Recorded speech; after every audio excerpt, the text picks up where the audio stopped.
Hey everyone, welcome back. You know how we love to take those deep dives into all sorts of interesting topics to improve your English. That's right.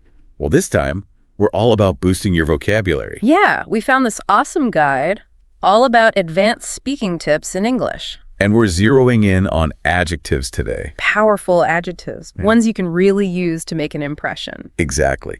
So get ready to go from good to astounding and pretty to exquisite, because we're going to break down not just what these words mean, but when and how to use them like a pro. It's going to be good. Okay, let's jump right in. The first word that caught my eye in this guide is astounding. And they define it as causing amazement, bewildering. But how is that different from just saying something is surprising? Well, think about it this way. Astounding has this sense of being completely blown away. Oh, I see. Like you're just speechless. Right, like if you saw the Northern Lights for the first time, or, like a massive waterfall. Exactly. Astounding has this root that goes back to the idea of being stunned or dazed. Wow, that's a much stronger image than just surprised. Absolutely. It really amps up the level of amazement. Okay, I'm sold. Astounding it is. So what about exquisite? The guide says it means extremely beautiful and delicate. This one is all about refinement. Refinement. Yeah. Think about something that's not just beautiful, but like carefully crafted. Ah, okay. With incredible attention to detail. So like a handmade, intricate piece of jewelry. Exactly. Or a perfectly prepared gourmet meal, maybe. Yeah, you're right. Those are both definitely exquisite. Okay, next up we have pivotal. The guide says it means of crucial importance in relation to the development or success of something else. I always think of a hinge when I hear pivotal. A hinge. Yeah, like on a door. It's small, but the whole door swings on it, right? That's true. Same with a pivotal moment. Okay, so it's like that one decision or event that changes everything. Exactly, like a historical turning point. Got it. Okay, how about ingenious? And that's a fun word. I know, right? It makes me think of some kind of brilliant inventor. Well, yeah, it implies cleverness, resourcefulness, originality. So it's not just being smart, it's like coming up with creative solutions to problems. Exactly. Like, remember when we talked about that guy who built a working airplane out of bamboo? Oh, yeah.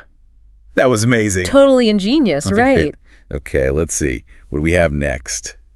Ooh, profound. This one's deep. Yeah, deeper than just deep, I think. Definitely. It's about having a deep and lasting effect on you. So like reading a book that totally changes your perspective on life. Exactly. Or having a conversation that makes you rethink everything you thought you knew. I have had a few of those. All right, diligent. I feel like I don't hear this word enough these days. It's a good one, though. It really emphasizes steady, earnest, and energetic effort. So more than just working hard, it's about being dedicated and thorough. Definitely. Indeed. Putting in the time and effort to get things done right. I can appreciate that. Okay, last but not least, we have resourceful. I think this one is super important, especially today. I agree. What do you think makes someone truly resourceful? Well, they're able to think on their feet and find clever ways to solve problems, even when things get tough. And probably not afraid to try something new. Absolutely. They can adapt to different situations and use whatever they have at their disposal to make things work. Like that one friend we all have who can fix anything with duct tape and a paperclip. Exactly. That's amazing. Well, we covered a lot of ground today, didn't we? So to wrap things up, what's the one thing you really want our listeners to take away from this deep dive into powerful adjectives? I think the biggest thing is to just be more aware of the words you're using. I like that. Because the right words can have such a powerful impact. They really can. Not just on how you express yourself. But also how people perceive you. Exactly. So for all our listeners out there, I have a challenge for you. Ooh, I love a challenge. Pick just one of these awesome adjectives we talked about today and try using it in a conversation sometime this week. Yes. And just notice how it feels, how it changes things. I bet you'll be surprised. Absolutely. And hey, maybe you'll even inspire someone else to up their vocabulary game. Spreading the word power. That's what we're all about. All right, everyone. Until next time, keep learning, keep practicing, and keep those conversations flowing. Bye, everyone. See you later. Ever get the feeling that like everyday language is hiding secret stories? Well, buckle up, because in this deep dive, we're going to uncover the surprising origins of some of your favorite English idioms. Okay. You know, those sayings that color our conversations, like spill the beans. What's fascinating is that these phrases aren't just quirks of language, Right. They're like little time capsules offering glimpses into history and culture, Ooh, I like that. Time capsules. and even human psychology. All right, so let's crack open a few of these time capsules. Yeah. And what better place to start than with a phrase you might use at, say, a painfully awkward networking event? Oh, I've been there. What's the real story behind breaking the ice? So imagine you're a ship captain, like centuries ago. Okay. It's the dead of winter, your route is frozen solid, and the only way forward is to literally, smash through the ice. Oh, wow. That act of carving a path through a frozen barrier, that's the original breaking the ice. Wow, so every time I try to strike up a conversation with a stranger, I'm basically a fearless icebreaker captain battling the Arctic? You got it. I like that. That's a much cooler way to think about small talk. But how did we go from ships to social situations? Well, it's a fascinating example of how physical actions can morph into metaphors for social dynamics Okay. that need to create a pathway, overcome an obstacle. It applies whether you're sailing a ship or navigating a room full of strangers. Okay, this next one always makes me cringe a bit, Oh, and I have a feeling I know why. Bite the bullet. okay. Tell me, is it as gruesome as it sounds? You have no idea. Well. Before the days of anesthesia, battlefield surgeons had to get creative with pain management. Yeah, I bet. And often that meant giving their patients something to bite down on during these agonizing procedures. Oh, gosh. A piece of leather, a stick, or, yes, even a bullet. Ouch, talk about a tough situation. It makes you realize just how much we take modern medicine for granted. But how did something so brutal become a saying for facing difficult situations? I think it speaks to that incredible human capacity for resilience. Yeah.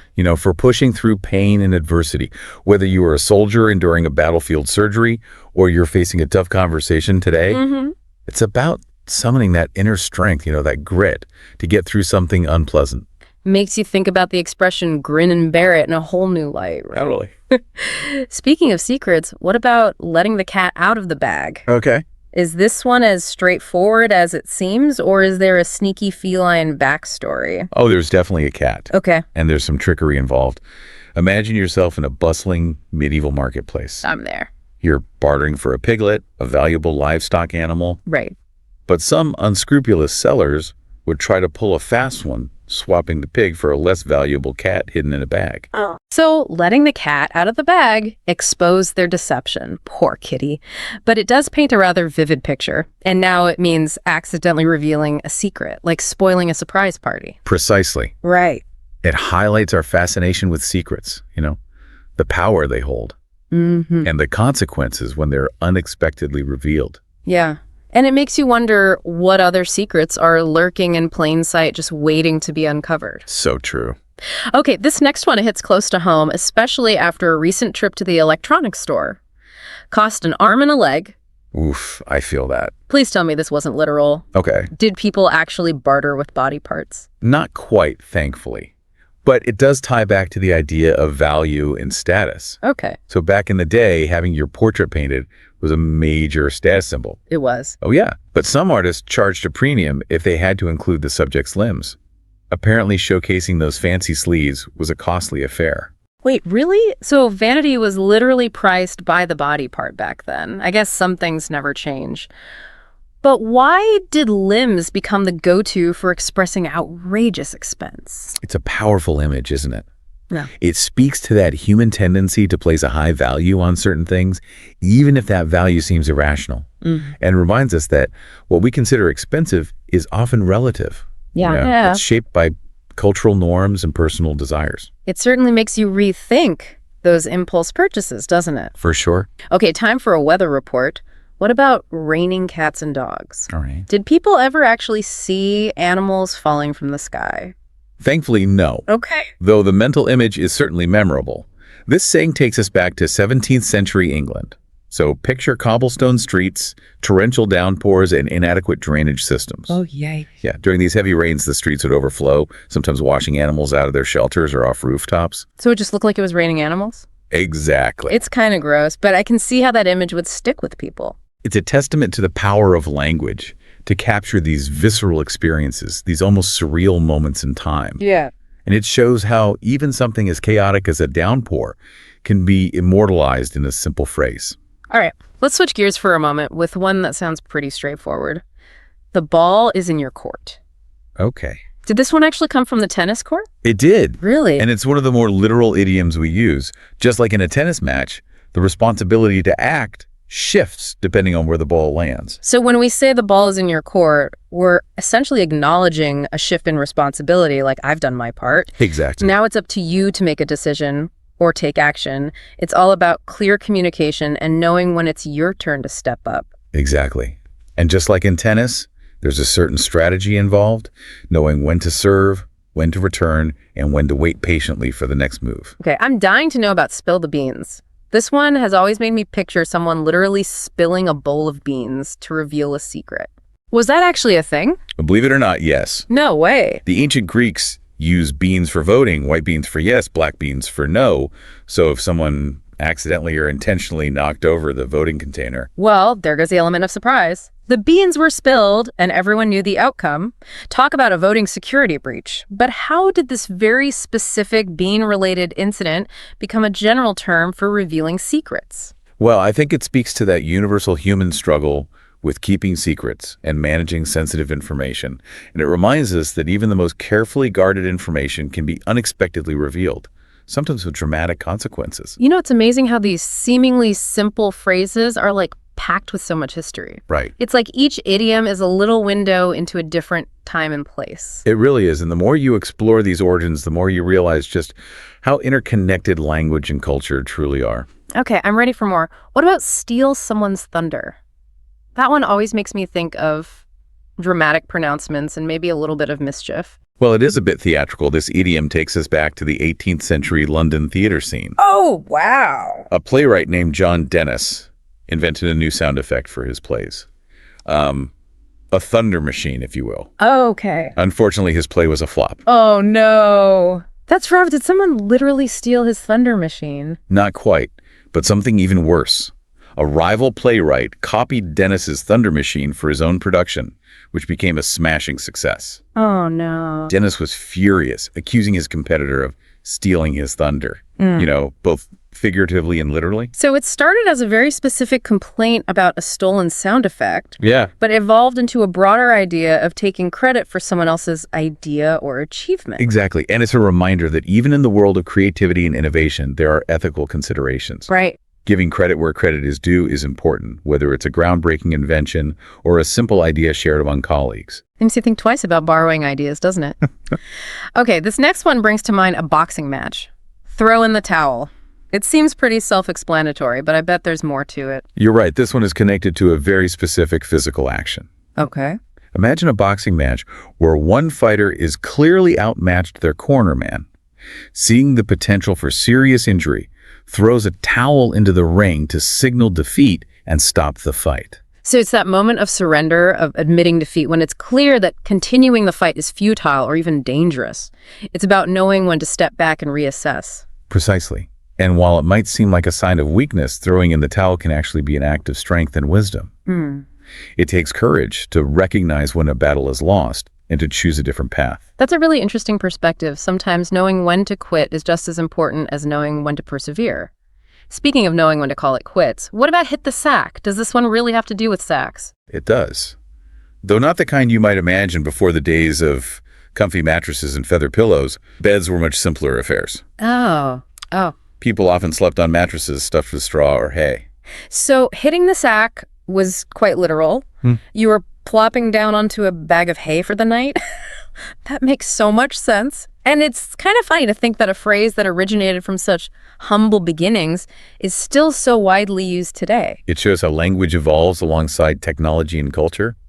We may not sleep on hay anymore, but the need for rest for that moment of surrender at the end of the day is universal. Right. And hit the sack perfectly captures that feeling. I'm loving how these idioms give us these little glimpses into the past. It's like time traveling through language. Okay, I have a feeling this next one is going to be a fun one. Under the weather. Did people used to literally hide from storms under the clouds? Not quite. This one comes from the world of sailing. When sailors got seasick, they would often go below deck to escape the rough seas and the fresh air. Wow. So they were literally under the weather, Yeah. seeking refuge from the elements. Wow, that's so clever.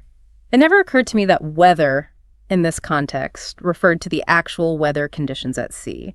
And now it's a common way to say you're feeling a bit ill or just not your best. It's a great example of how a phrase born from a specific context can become a metaphor for a broader human experience. Right. We may not be battling storms at sea, but we all have times when we feel a bit off or under the weather in a more general sense. All right. This last one for this part makes me think of those late night study sessions fueled by coffee and determination. Burn the midnight oil. Did people actually burn oil to stay up late? They did. Before the advent of electricity, oil lamps were the primary source of light after sunset. So if you were working or studying late into the night, you were literally burning oil to illuminate your workspace. That's fascinating. It's amazing how a phrase that originated from such a practical necessity has become a metaphor for dedication and hard work. It makes you appreciate how much technology has changed our lives. It does. Yeah. But it also highlights that certain human experiences transcend time and technology, that drive to accomplish something, to push through challenges. Whether you're burning the midnight oil by lamplight or laptop screen, it's a testament to human ambition and resilience. It's incredible how these idioms we use every day are like these secret messages from the past. That's all right. Who knew that like such simple phrases could unlock so much history and culture? It's a testament to the power of language, Yeah. These sayings may have originated centuries ago, but they still resonate with us today because they tap into these universal human experiences. The need to connect, to overcome challenges, to, make sense of the world around us. It's like each idiom is a little puzzle piece. And once you understand where it came from, it fits perfectly into this larger picture of human history and the evolution of language. That's a great way to put it. And what's so fascinating is that this puzzle is constantly expanding. Right. New idioms are being created all the time, reflecting the changing world we live in. Who knows what sayings will be puzzling future generations? That's a really interesting thought. It makes you wonder what our everyday phrases will reveal about us to people centuries from now. But for now, I feel like we've only scratched the surface of the idioms we use. Yeah. There are so many more out there, each with its own unique story waiting to be uncovered. There are indeed, and that's the beauty of it. You can keep exploring, keep digging deeper into the language you use every day. You might be surprised by what you find. So to all you listeners out there, we challenge you to start paying closer attention to the idioms you use. Don't just take them at face value. Yeah. Do a little research, ask questions, and see what hidden treasures you can unearth. And remember, language is a living thing. It's constantly evolving, adapting to new technologies and cultural shifts. So keep your ears open for new sayings, new ways of expressing ourselves. Right. Who knows, you might even coin the next spill the beans or bite the bullet. That's a great point. Well, we've had a fantastic time exploring the origins of these quirky and fascinating idioms. We hope you've enjoyed this deep dive as much as we have, and that you've come away with a newfound appreciation for the power and depth of everyday language. Until next time, keep those brains buzzing and those tongues twisting. Have you ever stopped and thought, what it'd be like if you could just walk up to a tree and have a conversation with it? Really, what kind of stories do you think they'd tell us? Oh, wow. That's really something to think about, isn't it? Trees. Some of them have been around for hundreds of years. They've seen so much. Yeah, exactly. And that's what's so cool about this English lesson we're diving into. It's only 20 minutes long, but it really gets you thinking about talking trees. It uses all this vocabulary and tells stories, and even has you do a little role playing. And what's really neat is how it uses that imagination thing to help you learn the language. Maybe if we start picturing trees talking, we might start understanding what they're already trying to tell us, It's kind of like how some cultures already see trees, right? I was reading about the ancient Celts and their tree gods, or the Japanese and how they do forest bathing. It's all about connecting with nature on a deep level. Yeah, absolutely. It's like we're tapping into something we all have inside us, that desire to understand the natural world around us. So, okay, this lesson has a story in it called A Conversation with an Oak Tree. And the author uses some really awesome words to describe this tree, majestic oak, centuries old, roots stretching deep. You can practically see this tree. It's true. Those words really make a difference. They're not just describing the tree. They're making you feel something about it, right? Yeah. You get a sense of how wise and how old this oak tree is. Yeah, I noticed that too. It's they want us to see this tree as something more than just a tree, maybe a wise old being or something. Exactly. And that idea really comes through in the story itself. So the oak tree starts sharing memories, how it took care of a family of birds and provided shade to tired travelers and watched kids playing in its branches. It's this beautiful picture of how the tree is connected to everything around it. It really gets you thinking about all the things a tree must see in its lifetime. Yeah. I mean, they're just always there watching everything go by. It reminds us that trees aren't just background scenery. They're a really important part of the whole ecosystem. And the oak tree in the story, it actually has a message for the person who's listening. It talks about how important it is to be gentle and caring and to live in harmony with nature. It's a powerful message, especially these days when protecting the environment is so crucial. It's like if we try to see things from the tree's point of view, maybe we'll start to get how important that balance is. Totally. So this lesson also goes into vocabulary, and there are some really cool words in there, like canopy, whisper, murmur, thrive. I mean, they all paint this amazing picture of the forest. Those words are carefully chosen, like take canopy, for instance.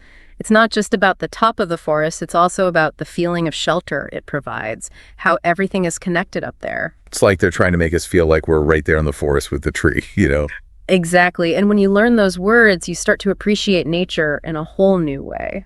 It's funny how learning new words can do that. Yeah. Language has a lot of power, doesn't it? It shapes how we see the world. So this lesson, it goes on to show these sample dialogues where people are actually talking to trees and asking them for advice. That's a really clever way to get people practicing the language and thinking creatively. Like when you imagine talking to a tree, you have to think outside the box, It's like we forget that nature can teach us so much if we just take the time to listen. And speaking of listening, the lesson also has this role-playing activity where you get to imagine your own conversation with a tree. Oh, that's a great idea. So it's like taking everything you've learned and putting it into action. And it makes you think, what would I even ask a tree? What kind of wisdom am I looking for? Right. Like what could a tree teach us about ourselves and how we live our lives? Exactly. It makes you really think about things from a different perspective. It's almost like, that saying, if a tree falls in a forest and no one's around, does it make a sound?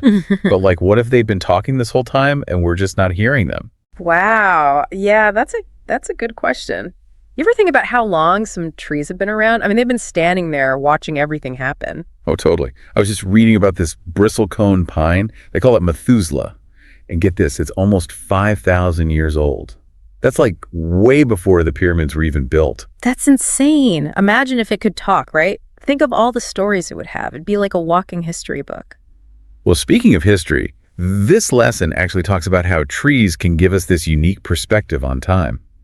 Especially when you think about how humans have changed the environment, Yeah, that's right. They've been through so much, like ice ages and forest fires and then all the stuff that we do. Yeah. But they always seem to bounce back.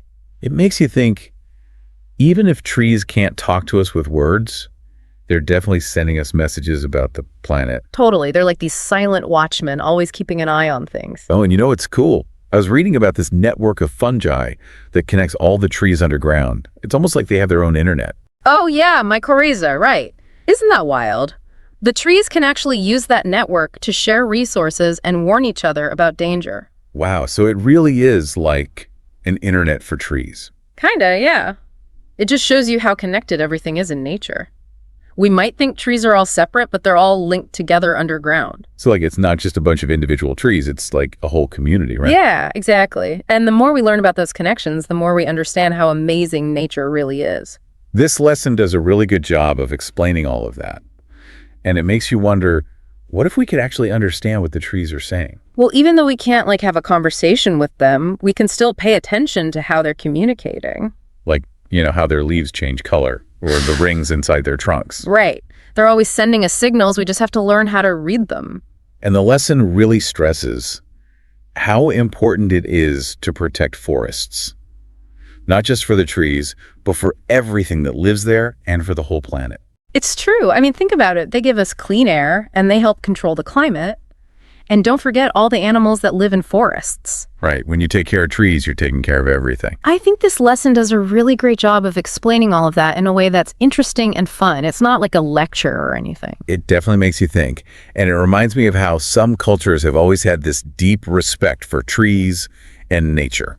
Yeah, a lot of cultures see trees as sacred or spiritual. Like, how some Native American tribes would plant a tree when a baby was born? They saw it as a way of connecting that child to nature. It's a beautiful tradition. It shows that our connection with nature goes beyond just the physical stuff. It's about something deeper. Makes you wonder what they'd tell us if we could actually sit down and have a chat with them. I think it would be amazing. Like, imagine all they could teach us about resilience, about adapting to change, about how we're all connected. I've always been kind of fascinated by those giant trees like the redwoods and sequoias. They live for like hundreds, even thousands of years. They must have seen so much. Yeah, I know what you mean. They've seen civilizations come and go. They've survived all kinds of natural disasters. They've seen the world change in ways we can't even imagine. It really makes you think about your own place in the world, doesn't it? It does. We're just a small part of something much bigger. So like going back to this English lesson we've been talking about, what do you think is the biggest thing listeners should take away from it? I think the biggest thing is that it gets you to see trees differently. Not just as like these big plants, but as living beings with their own stories to tell. It's like that saying, the best time to plant a tree was 20 years ago. The second best time is now. That's a good one. It's never too late to start appreciating trees and learning from them. Even if we can't actually talk to trees, we can still learn how to take better care of them. Exactly. And we can appreciate how important they are for the whole planet. So to wrap things up, I think this deep dive has really shown us that there's so much more to trees than meets the eye. Yeah, it's like opening up a whole new world. And maybe if we listen closely enough, we'll start to hear what the trees have been trying to tell us all along. Who knows? Maybe they've got all the answers. Well, that's all the time we have for this deep dive. Thanks for joining us, and we'll see you next time. Hey everyone, welcome back for another deep dive. And today we're talking all about maximizing impact in everyday conversations. Yeah, using just your words. Your words, that's right. So we're going to be taking a deep dive into a guide today called 15 Great Things to Say in Everyday Conversations for Guaranteed Success. Okay, Oh. Guaranteed success, huh? I know, right? A little bit much. That title, it's it's a lot. Can we really transform our communication with just a few phrases? Well, that's what we're going to be exploring today, right? Yeah, is this a bunch of BS or is this actually something? Well, the guide focuses on simple positive phrases to build stronger connections, make conversations more enjoyable and productive. I can see how that makes sense. Yeah. But wouldn't that run the risk of sounding insincere? Oh, yeah, for sure. Like we're just reading from a script. Yeah, you don't want to sound robotic or anything. Right. But it's more about the intention behind the words. Okay. Like, think about it. Yeah. When someone asks you, how are you today? But you can tell they're not really listening. It feels impersonal, right? Cold. So it's all about being present in the moment. Okay, so you're saying like... Contact, listen attentively, be genuinely curious. So it's not the words themselves. It's more about just being an active listener. Absolutely. Okay. And the guide suggests phrases like, that's a great point, or could you tell me more about that? So just acknowledging what someone is saying can go a long way. Yeah, it shows you're not just waiting for your turn to speak, you're Right. actually engaged. It makes them feel heard. Yeah, and that can deepen the connection between people. You know, that actually reminds me of a conversation I had recently with a friend who was telling me about their trip to Italy. Oh, nice. And they mentioned something that just sounded really interesting. Okay. And I just said, could you tell me more about that? Yeah. And it just opened up this whole conversation. And what happened? It was amazing. They just lit up and told me all these incredible details about food, the art, the people they met. It went from like a simple exchange to like this really memorable conversation. That's awesome. Yeah. And I really think that just that one question just like made all the difference. Yeah, so a well-placed question can unlock a treasure trove of information. That's a great way to put it, a treasure trove. Yeah. But I do want to play devil's advocate here for a second. Okay, sure. Couldn't these phrases also be used manipulatively? Yeah, you're... But what if someone is just trying to sound more likable to get something they want? Well, I think most people are pretty good at detecting when someone is being fake. Okay, so authenticity is key here. Right, exactly. All right, so we've talked about active listening, asking engaging questions. Yes. But the guide also talks about validation and appreciation. Things like, I appreciate your help, or I trust your judgment. Yeah, those are good ones. Those convey a deeper level of respect, right? Yeah, like you're acknowledging the other person's expertise. Their autonomy. So again, it's not just saying the words, it's about understanding the deeper impact of those words. Absolutely. Like when you tell someone, I trust your judgment, it really empowers them. Yeah. Have you ever been in a situation where someone said that to you? Oh yeah, for sure. What happened? I remember when I was trying to choose between 2 job offers, Oh, wow, yeah. and one of my mentors said those exact words to me. and it really gave me the confidence to make a decision. So simple words can have a profound impact. Totally. But do you ever find it awkward to use these phrases? Oh, yeah, all the time. Yeah, And that's where I think practice comes in. absolutely. It's not about becoming a robot. No. It's about incorporating these phrases into our natural communication style. Right. And I think that's what makes this so fascinating. We're not just learning a set of magic words. Right. We're actually exploring human interaction. Okay, so we've talked about active listening, Yeah. asking engaging questions, expressing validation and appreciation. Seems like we're building a foundation for better conversations. They are. Now, as we move forward, we're going to be getting into empathy and support. And I'm curious to hear if any of these ideas resonate with you so far. Yeah, me too. Have you had any experiences where a simple phrase made a difference in a conversation? You know, that's a great question, and I'm sure our listeners have some stories to share as well, but we'll have to save that for later.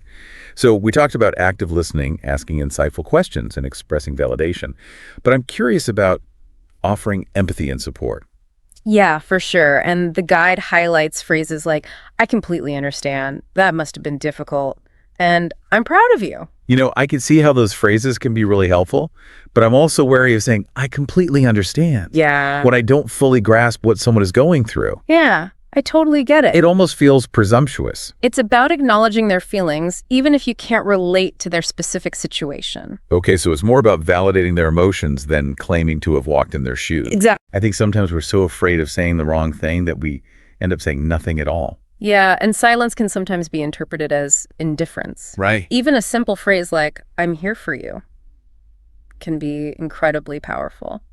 You know, that phrase reminds me of a time when I was going through a really tough breakup, and a friend of mine just sat with me and listened patiently. Oh, wow.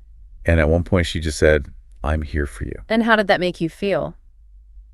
You know, it was so simple, but it meant the world to me. It's a reminder that you're not alone in your struggles. Exactly. You know what's interesting is that empathy actually has a neurological basis. Really? Yeah. So you're telling me that empathy isn't just a feeling? No. It's an actual phenomenon. Yeah, our brains actually mirror the emotions that we see. So when we see someone experiencing an emotion, our brains are kind of experiencing that same emotion. On a neurological level. Yeah. That's fascinating. And that's why expressions of empathy can be so powerful in building trust. So we're literally on the same wavelength. Yeah, you could say that. Now I'm wondering, can we train ourselves to become more empathetic? You know, research suggests that we can. Wow. So by using these phrases, Uh-huh. we're not just improving our communication, but actually rewiring our brains? It's a win-win. And now that I think about it, the title of this guide, Guaranteed Success, still feels strong, but I can see how using these phrases consistently can lead to more positive outcomes. Well, the success isn't about getting what you want from every conversation. Right. It's about having healthier relationships and becoming a better communicator. Well, the guide also talks about compliments and encouragement. Oh, yeah. Phrases like, you're really good at that, you handled that really well, you've made a lot of progress. Those are great examples, but just like we talked about earlier, authenticity is key. Mm-hmm. You want to be genuine in your praise. No backhanded compliments No. or forced compliments. Yeah, and you also want to tailor the compliment to the person you're talking to. That's a good point. Some people don't like to be praised publicly. They might find it embarrassing. So it's all about reading the room. I'm thinking about the phrase, you've made a lot of progress. Uh-huh. That one seems really effective when someone's working hard to improve. It acknowledges their effort and encourages them to keep going. Exactly like when you were first learning to play the piano. Oh, yeah. Wait, you play the piano? I dabble. I'm certainly no concert pianist. But you remember struggling with a difficult piece. Yeah, and my teacher said to me, you've made a lot of progress. Yeah. It kept me motivated to keep practicing. So it's those little moments that can make a big difference. Right. Whether it's learning a new skill, navigating a personal challenge, or just getting through a tough day. So communication isn't just about conveying information. No. It's also about building connections, Yeah. fostering trust, Uh-huh. and inspiring each other. Exactly. So the 15 phrases for guaranteed success might not guarantee success, Uh-huh. but it highlights how small changes in our communication can have a big impact. Absolutely. So we've talked about active listening, empathy, compliments. We have. But there's one last piece of the puzzle I want to discuss, and that's practice. Yeah, practice is essential, just like any skill. We're not going to magically become master conversationalists overnight. No, it takes time and effort. So it's about incorporating these phrases into our daily lives. Yeah, what if you picked 1 or 2 phrases from the guide each week? I love that idea. And just focus on using them. It's like a little experiment. It is. And who knows, maybe by the end of this deep dive, our listeners will have their own set of phrases that they like to use. That would be great, because ultimately the goal is to use language in a way that feels authentic to you. So what are some of the phrases that you personally find most effective? Well, I'm a naturally curious person, so I often find myself using phrases like, like I was saying, I'm a naturally curious person. Right. So I often find myself using phrases like, tell me more about that, or that's really interesting, could you elaborate? I like those. It helps me stay engaged and learn more about the other person. And it shows that you're genuinely interested in what they have to say. Exactly. So it's like we're not just talking at each other. We're actually having a dialogue. We're building that connection. I love it. And I think that's what makes communication so fascinating. It's complex. It's this dance between listening, speaking, understanding, and responding. It's more than just words. It's about creating a space where both people feel comfortable and respected. So when we use phrases like the ones in this guide, we're setting the stage for more authentic and meaningful conversations. Yeah, and I think that's a much better definition of guaranteed success. It's not about manipulating people. Right. It's about fostering genuine connections. And I think that's something we can all strive for. Absolutely. So as we wrap up this exploration of everyday phrases, what are some key takeaways that our listeners can implement in their own lives? well, I think one of the biggest takeaways is that we all have the power to make a positive impact through our words. I agree with that. It's not about being a perfect communicator. Yeah. It's about being mindful and present in our interactions. And being willing to practice. Exactly. And remember, this deep dive is just the beginning. It is. The real learning happens when we start putting these ideas into practice. And I have a feeling that if we all make a conscious effort to use our words more thoughtfully, We can create a ripple effect of positivity. and that's something worth striving for. Absolutely.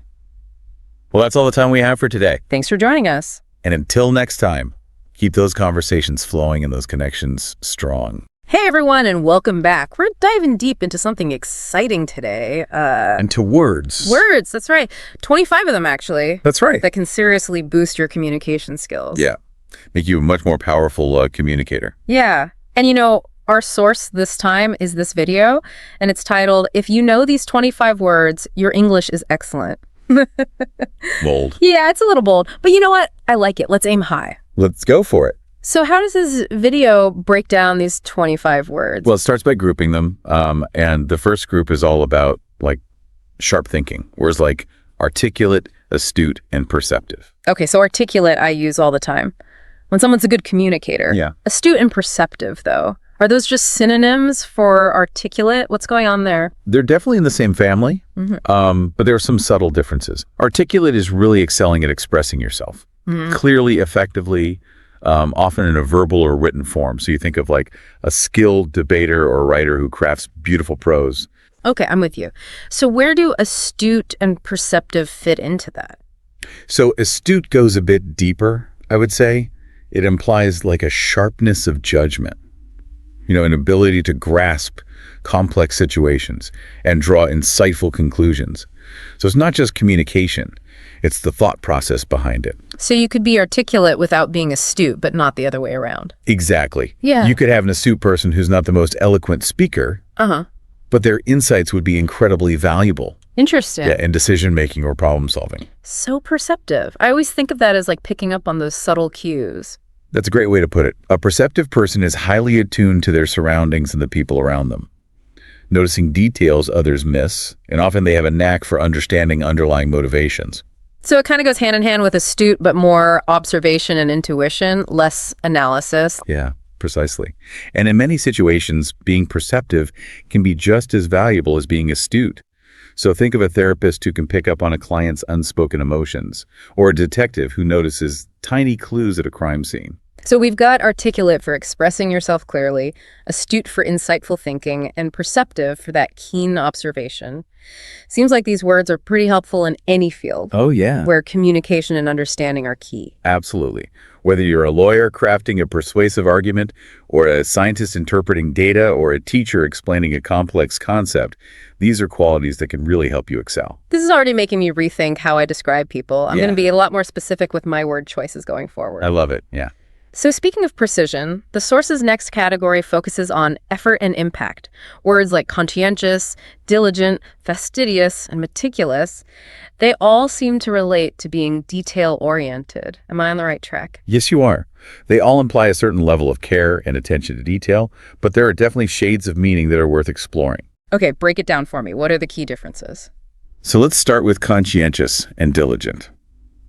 Both suggest a strong work ethic and a commitment to thoroughness. Someone who's conscientious is guided by a strong sense of duty and responsibility, takes their work seriously, and strives to do their best. I can definitely relate to that. I like to think I'm a conscientious worker, but sometimes I struggle with procrastination. Well, that's where diligent comes in. Diligence is all about consistent effort and perseverance. It's about sticking with a task even when it gets challenging or tedious. So diligent is more action, conscientious, more attitude. That's a good way to think about it. They often go hand in hand, of course. What about fastidious and meticulous? Yeah. Just ramp up the detail-oriented factor. It do, but in slightly different ways. Meticulous suggests a very precise and careful approach, often involving a lot of planning and organization. Think of a surgeon carefully mapping out every step of a complex procedure. So meticulous equals systematic and thorough. Fastidious, though, the source gives the example of being fastidious about cleanliness. Yeah. It seems like it goes beyond just being tidy. You're right. Fastidious suggests a level of attention to detail that borders on perfectionism. Often implies a strong dislike of anything messy, imperfect, or out of place. So a fastidious person might be meticulous in their work, but they might also be very particular about their appearance, their home, even their hobbies. It's like an all-encompassing attention to detail. Exactly. Now, the important thing to remember is that these words aren't inherently good or bad.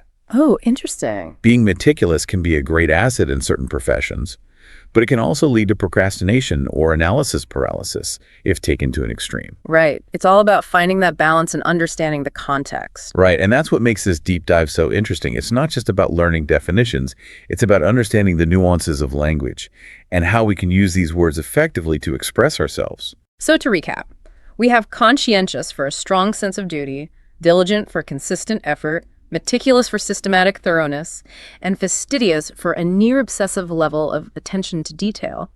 I'm realizing how much power lies in choosing the right word. Absolutely. And we're just getting started. I know, right? The next group of words is all about powerful communication. Words like eloquent, galvanize, and ineffable. Are you ready to dive in? Oh, yeah. Let's do it. Let's explore how these words can help us become more persuasive and impactful communicators. All right, so let's unpack these powerful communication words. Eloquent, galvanize, and ineffable, each packing quite a punch. I'm intrigued already. Eloquent always makes me think of like a speaker, you know, who can hold an audience spellbound, like they're weaving magic with their words. Yes. Eloquent describes someone who can express themselves with such grace, clarity, and persuasion that they just captivate their listeners. It's not just about choosing like fancy words, it's about using language to create a powerful emotional connection. So I see there's a difference there. Someone could use a lot of big words without actually being eloquent if their message isn't clear or engaging. Exactly. It's the whole package. Yeah. Words, delivery, passion. Totally. So how would you say galvanize differs from eloquent? They both seem to involve influencing people. That's a good question.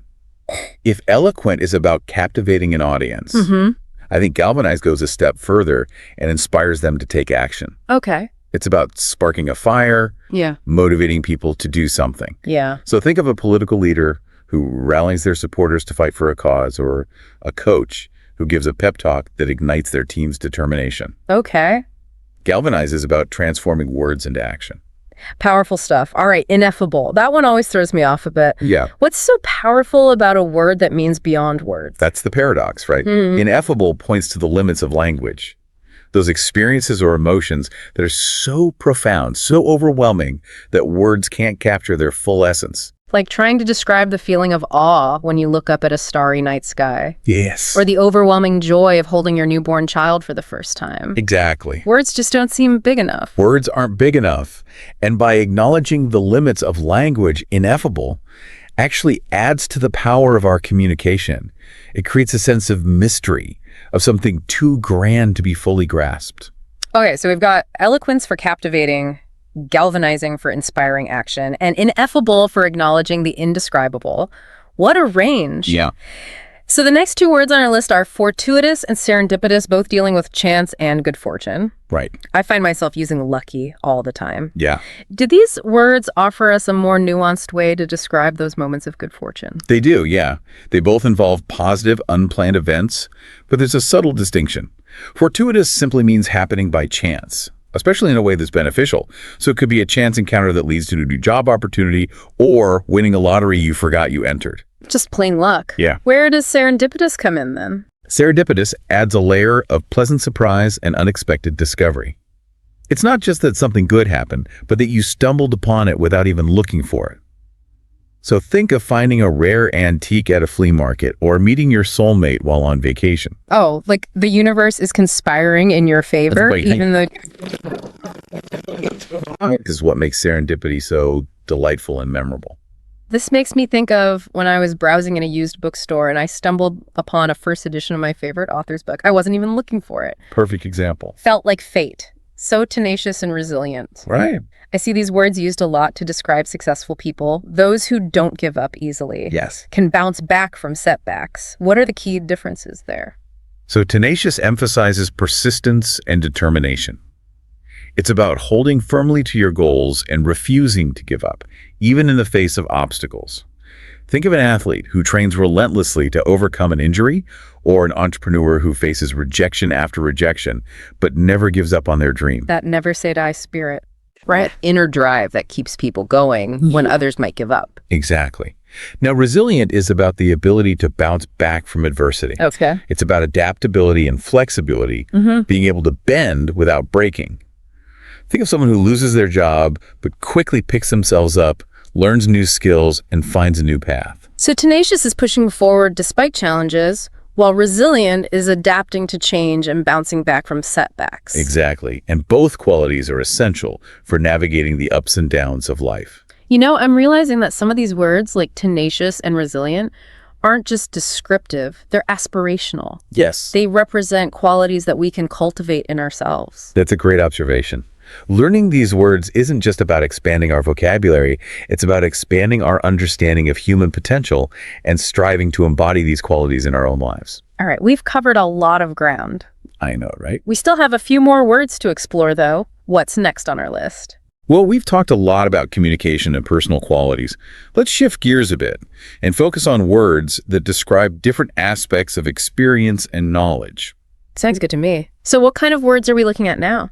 Well, we've got prolific, which describes someone who produces a large amount of work, creates many things. Ah, prolific. This makes me think of like authors who seem to publish a new book every year, or artists who create a constant stream of paintings and sculptures. Yeah. Like their creativity is a never-ending fountain. Exactly.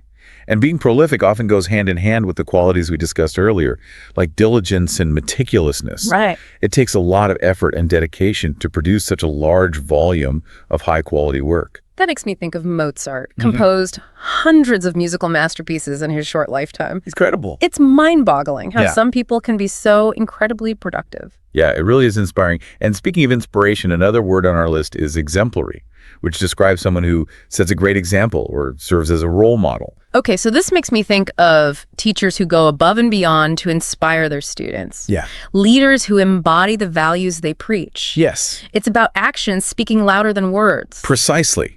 An exemplary person not only sets a high standard for themselves, but also inspires others to strive for excellence. Okay, I'm curious about succinct. I know it means being concise and to the point. Yeah. But why is that so important? Well, in a world overflowing with information, being able to communicate clearly and efficiently is more valuable than ever. Okay. Succinct describes that ability to get your message across without unnecessary words or rambling explanations. So many situations where that would be helpful. Oh, yeah. Writing emails, giving presentations, Oh, yeah. having everyday conversations. Even nobody wants to listen to someone just drone on and on. No, they don't. So being succinct shows respect for your audience's time and attention. It does. It's about making every word count. Yeah. I'm going to try to be more succinct I think you should. going forward. I think it will make a difference. I think it will too. All right, so the last word on our list is nostalgic, which describes a longing for the past, often associated with happy memories. Nostalgia. I think we all experience that feeling from time to time, whether it's triggered by a song, a scent, or a photograph. It's like taking a trip down memory lane. Exactly. Nostalgia can be a powerful emotion.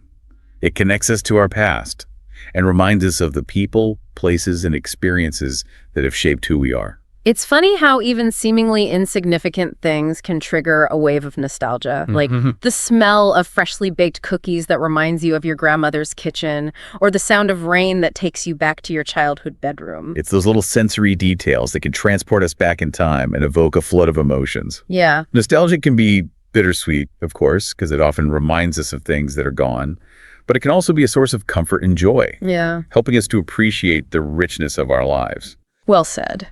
This deep dive into the world of words has been fascinating. It's amazing how much nuance and power can be packed into a single word. It is. I feel like I've gained a whole new appreciation for the power of language. I'm definitely going to be paying much closer attention to the words I use and the words I hear from now on. That's great. That's what we want. Well, I want to thank you for taking us on this journey of linguistic discovery. My pleasure. I feel like I've learned so much. I'm glad. To our listeners, we hope this deep dive has inspired you to expand your own vocabulary and discover the power of words. Remember, learning new words is an ongoing process. It is. So keep exploring, keep reading, keep listening, and most importantly, keep using those words in your everyday life. Absolutely. And as a final thought-provoking question for our listeners, which word from today's deep dive resonated with you the most? And how will you try to incorporate it into your communication this week? We'd love to hear your thoughts. Until next time, happy wordsmithing. All right, so let's ditch the whole learn English for work thing. Yeah. We're going deeper Way deeper. into on it. all the unexpected benefits of mastering English. Right. Stuff that even like seasoned learners, might find pretty surprising. For sure. And our source for this deep dive is this really insightful excerpt Okay. called Why You Shouldn't Learn English Just for Work. Hmm. So get ready for some serious aha moments. Yeah. It's fascinating how much we box in language learning. It's not just about resumes and stuff. It's Okay. like a cognitive upgrade that impacts every corner of your life. Oh, wow. Literally rewiring your brain. Really? Yeah. Studies show that bilinguals, they have enhanced attention control and stuff, which is a game changer, even for, say, a computer programmer. That's mind-blowing. Right. I always knew that learning a new language was good for you, Yeah. but I never thought of it like that. Yeah. And the source breaks it down by skill level, Okay. which I find incredibly helpful. Yeah.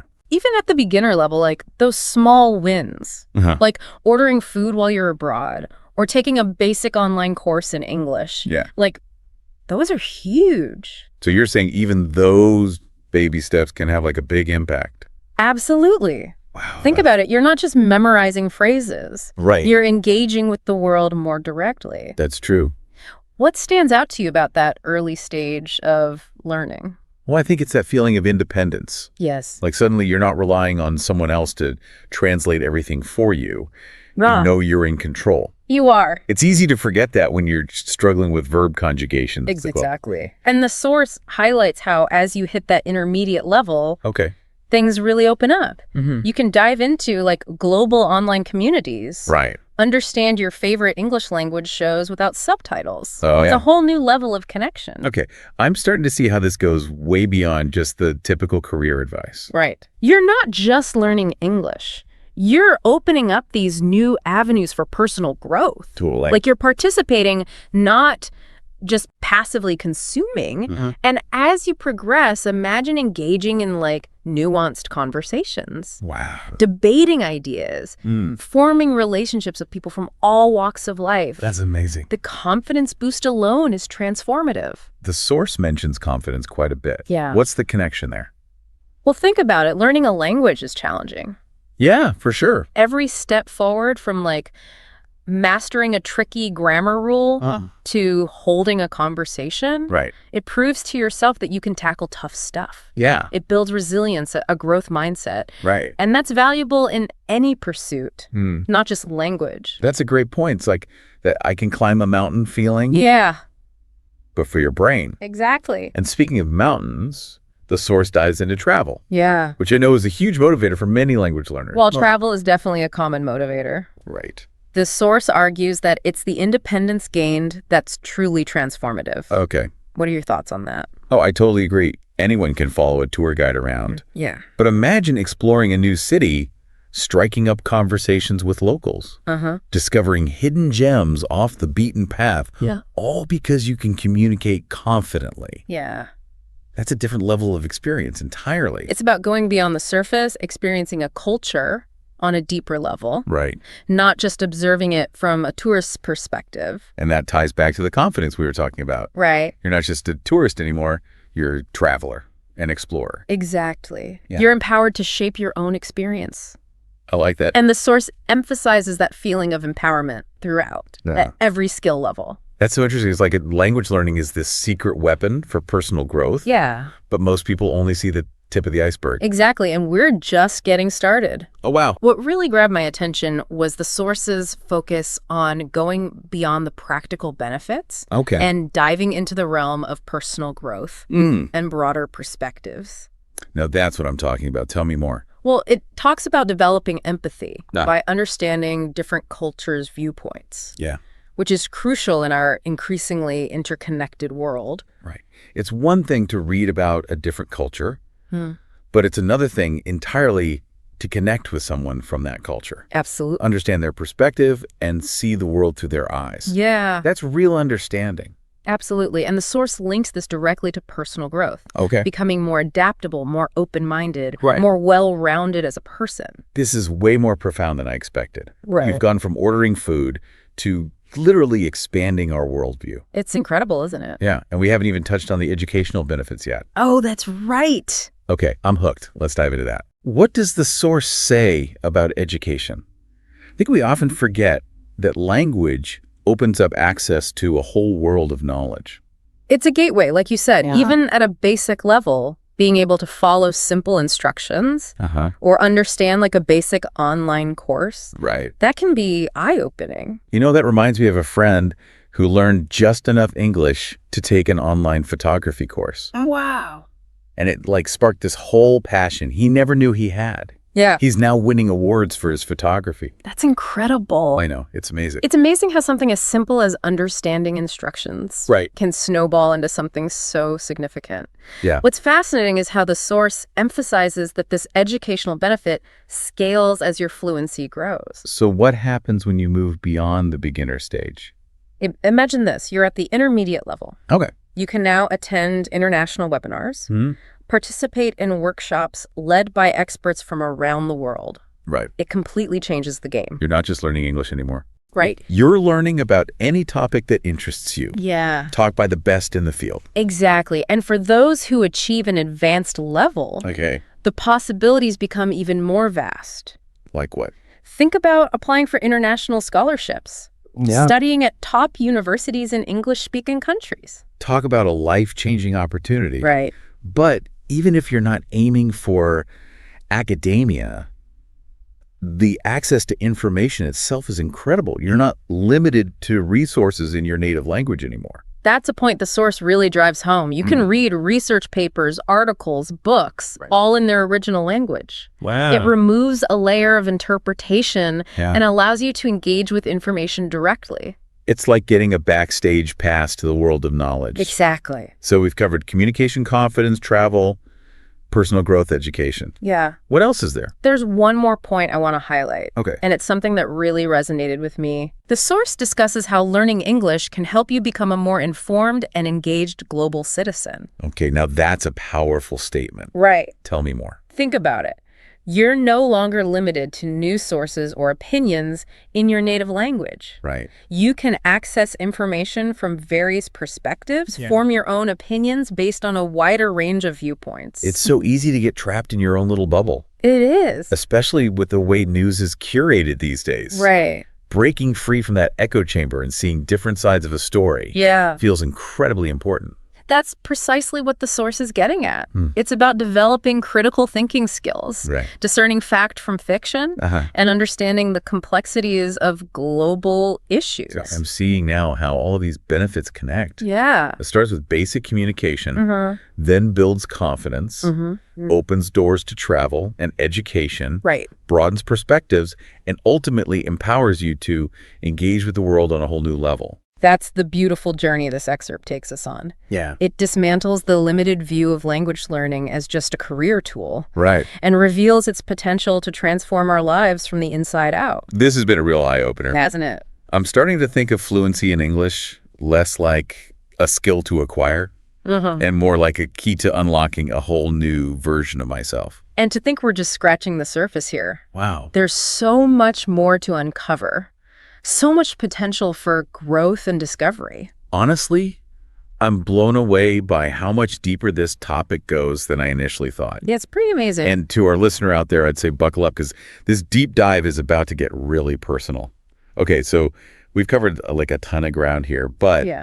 what does it all really mean? For you, our listener, Right. What's the big takeaway here? Well, the key takeaway for me is this: don't limit your thinking about learning English. It's not just a box to check on your resume or a tool for like navigating tourist traps. It's a catalyst for like personal transformation, wouldn't you say? Absolutely. It's about expanding your world, Yeah. both literally and figuratively, pushing beyond your comfort zone and embracing new possibilities. And the best part is it's never too late to start. Never. No matter where you are in life, what your current skill level is, Right. there's always something new to learn and discover. Exactly. Every step forward, no matter how small, is a step towards a richer, more fulfilling life. This excerpt really hammered home the point that learning English is an investment in yourself, Yeah. an investment in your future. An investment that pays dividends in ways you might never have imagined. Okay, I have to ask. Yeah. If fluency in English could unlock one door in your life right now, which would you choose and why? That's a great question. I think for me, it would be the ability to delve deeper into different cultures Okay. through their literature and films, Wow. to experience those stories in their original language Right. without any filters or translations. Right. Wow. That's beautiful. And it speaks to the heart of what we've been discussing today. Yeah. This idea of connecting with the world on a deeper level. It's about understanding, appreciating, and embracing the richness and diversity of human experience. Well said. I feel like we've really cracked open this topic and uncovered so many hidden gems. We have. I know. And this is just the beginning. Right. I encourage you, our listener, to keep exploring, keep learning, keep pushing those boundaries. There's a whole world of knowledge, experiences, and connections out there waiting to be discovered. So go forth and learn, my friends. Yes. Embrace the journey and see where it takes you. Until next time.